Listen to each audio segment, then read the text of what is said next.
Et bonjour internet, bienvenue sur Bulot Bleu Productions. La chaîne n'est pas morte, toujours pas, juste en fait une petite vidéo de vlog pour la nouvelle année. Déjà pour vous souhaiter tous mes vœux pour la nouvelle année, la santé, l'argent, le succès, tout ce qu'on veut. Et pour profiter un peu de cette petite vidéo de vlog, pour faire un bilan sur ce qui s'est passé sur ma chaîne l'année précédente, la 2025. Alors, je vous avais fait un petit menu de vlog, donc souhaiter la bonne année, ça c'est fait. Donc le bilan 2025 de la chaîne, cette vidéo sortie en 2025. Alors effectivement on peut regarder ça, que s'est-il passé en 2025?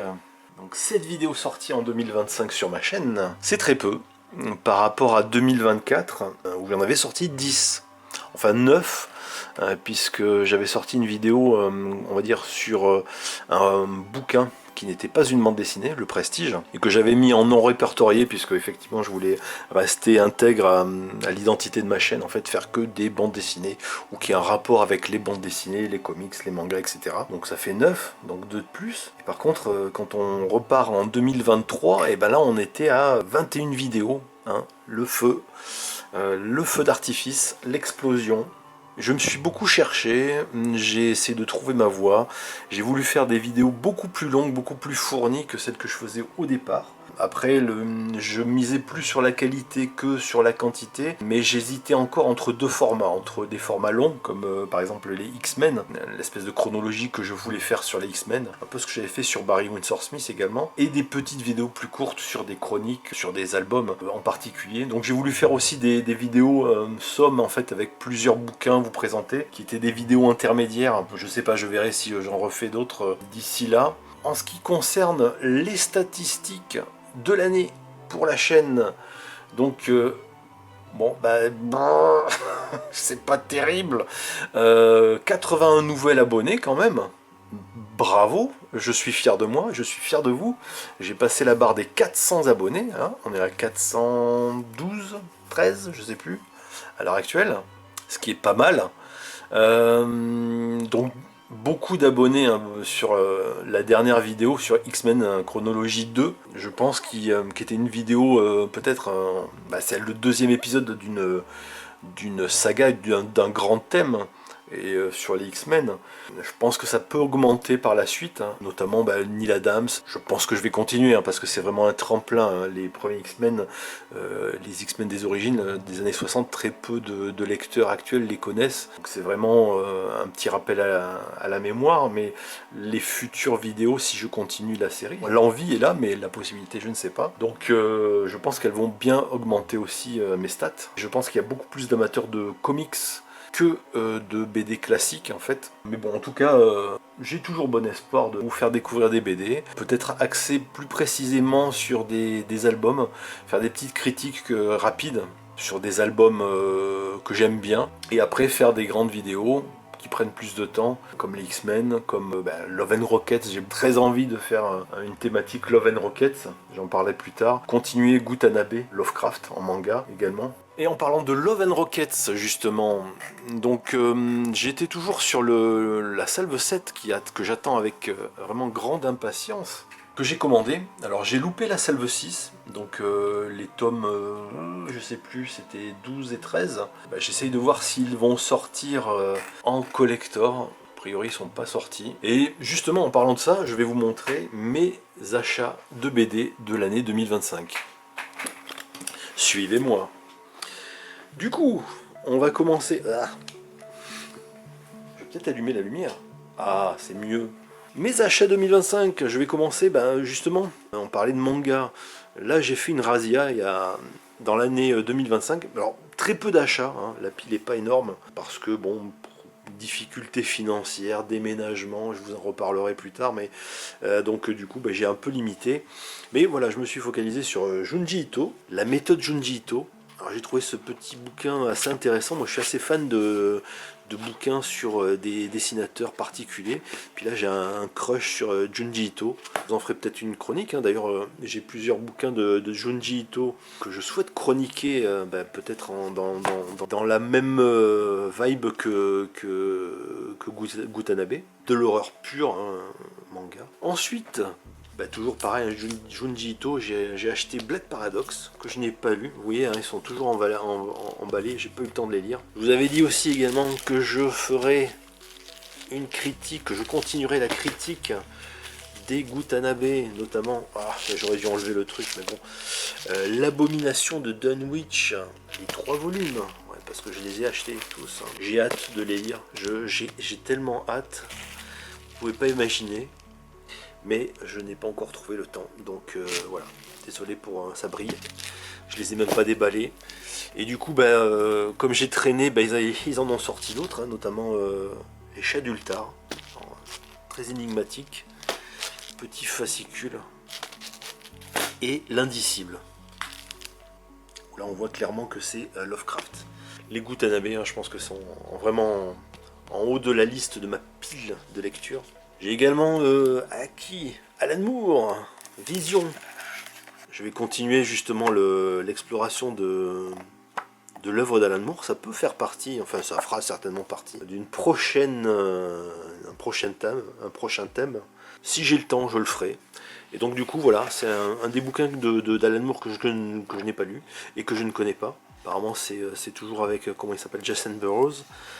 Il y a plusieurs choses et je pense qu'il y a son petit essai justement sur son processus de création. Alan Moore Writings for Comics. En fait je l'ai acheté principalement pour ça.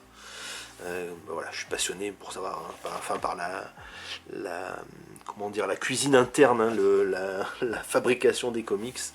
Surtout rentrer dans la tête d'Alan Moore, c'est intéressant. Alan Moore's Visions of Comics. Et ça, j'ai acheté ça également il n'y a pas longtemps. Le Noël des Joyeux X-Men. Je voulais en faire une petite vidéo juste avant de fêter les fêtes de fin d'année. Les X-Men, pour tout vous dire, j'ai vraiment cessé de lire les X-Men, mais définitivement en 2010. Enfin, entre 2005 et 2010. Ouais, il y a plus de 20 ans, il y a au moins 20 ans. Et du coup, je voulais me remettre à jour, voir, voilà, qu'est-ce qui se passe.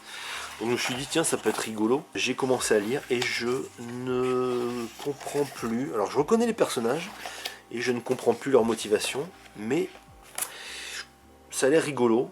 Et puis c'est une bonne remise à jour des X-Men. Après voilà, quand on part des X-Men des années 60 et qu'on arrive aux X-Men des années 2025, il y a 60 ans dans la gueule. Et sachant que je ne lis plus de X-Men depuis presque 20 ans, c'est un petit peu bizarre.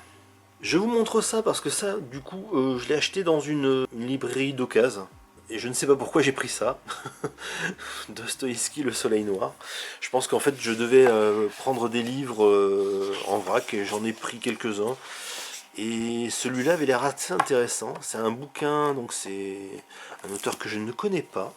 Alors je pense que c'est... je ne sais pas si ce sont des Français.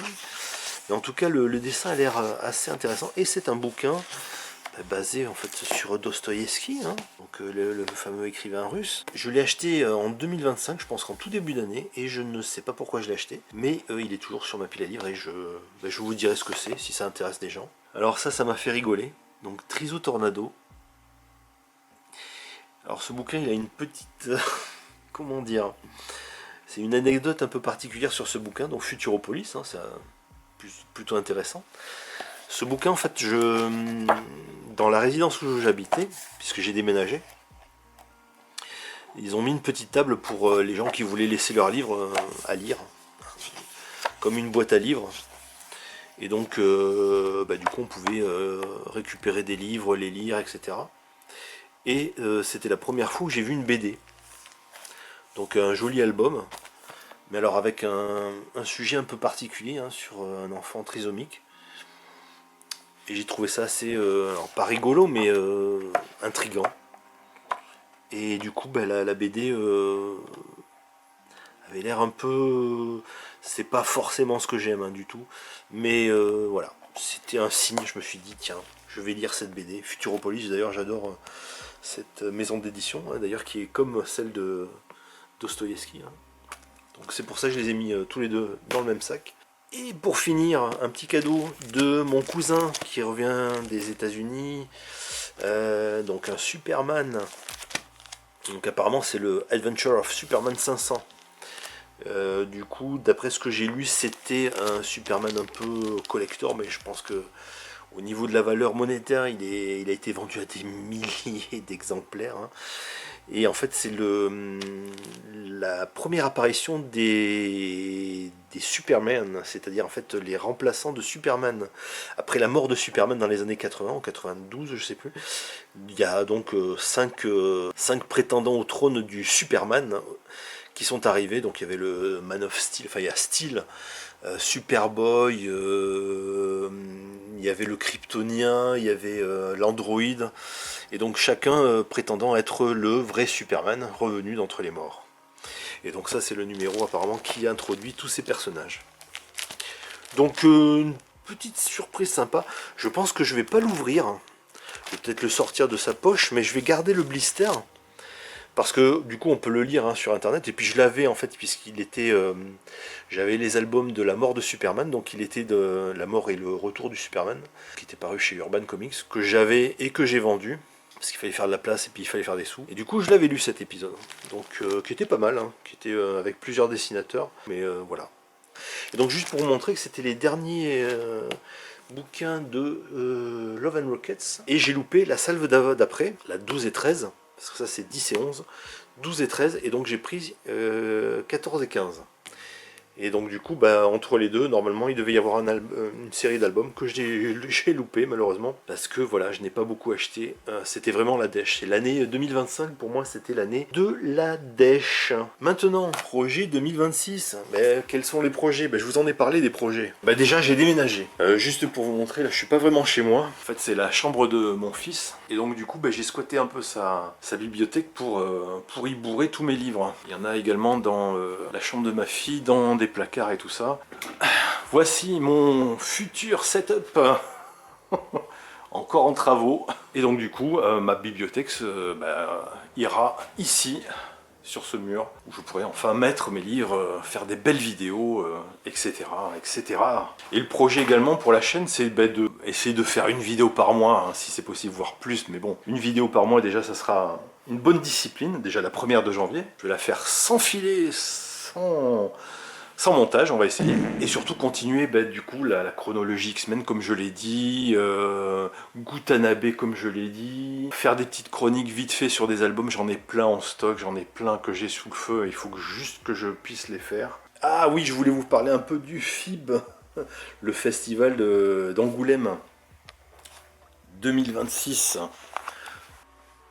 Alors pourquoi je voulais vous parler du festival d'Angoulême 2026? Parce que tout d'abord on est en janvier, et que logiquement fin janvier c'était le début du festival d'Angoulême, mais a priori le festival a été annulé et qu'ils vont en fait organiser probablement un festival off cette année. Les raisons qu'ils ont données pour la suppression, enfin l'annulation pardon du festival d'Angoulême, c'était pour des problèmes de gestion. En fait le directeur était devenu un peu problématique. Enfin bon, pour ma part hein, je pense que c'était déjà cuit, hein. Ça fait depuis des années que le festival est un peu compromis. Il y a eu plusieurs affaires de harcèlement, des dessinateurs un peu bizarres, enfin voilà. Et même tout un tas de problématiques liées à la rémunération des auteurs, au statut des auteurs. Pour moi, c'est un festival qui cramait depuis 2016. Je crois que d'ailleurs qu'il y a un documentaire qui s'appelle Sous les bulles, je crois. Et tout ça, c'était quelque chose qui était déjà un peu sous-jacent dans le festival de BD d'Angoulême. C'était un peu le festival de Cannes, on masquait un peu sous le tapis toutes les difficultés, les problématiques, les drames. Moi, j'avais été au festival d'Angoulême il y a 20 ans. Enfin, un peu plus que ça maintenant, 21 ans. Je vous montrerai des petites photos, hein, je ferai un petit diapo, je ferai du montage. J'avais été donc en 2005, c'est là où j'avais repris goût à la bande dessinée, en fait, surtout à la bande dessinée franco-belge. J'avais vu des nouveaux auteurs comme Manu Larsenet, Johan Sfar. Enfin, c'était pas des nouveaux auteurs, mais on va dire pour moi c'était nouveau. Et donc les expositions étaient magnifiques, ça m'avait donné goût à la BD. En fait, effectivement, quand on y va en tant que spectateur et amateur de BD, en fait, on est un peu, voilà, on est dans la fête. Hein, on voit pas trop le drame qui se joue. Hein, donc, je trouve que c'est bien à la fois que ce gros festival finalement s'arrête. Et je trouve ça dommage parce que ça faisait quand même travailler pas mal de gens. Ça donnait un bon éclairage sur la BD en général, la BD.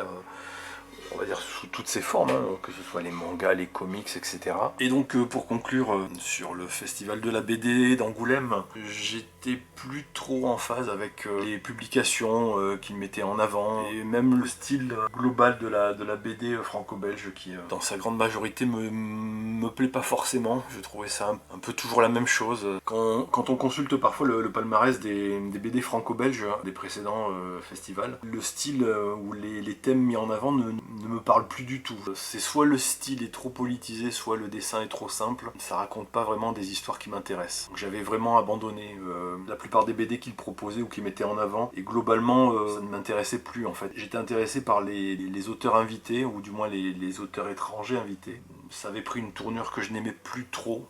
Je ne me sentais plus en phase avec ce festival. Donc globalement, voilà, dommage pour ceux qui vivaient de cette économie. J'espère que le futur festival off reprendra le flambeau, sera un peu plus intéressant. Voilà, c'était mes petites opinions, mon opinion à 2 centimes sur le festival d'Angoulême. Je vais conclure cette vidéo qui a été beaucoup trop longue. Là, je suis reparti sur le montage, puisque je voulais conclure de manière plus satisfaisante cette vidéo, mais je n'ai pas trouvé.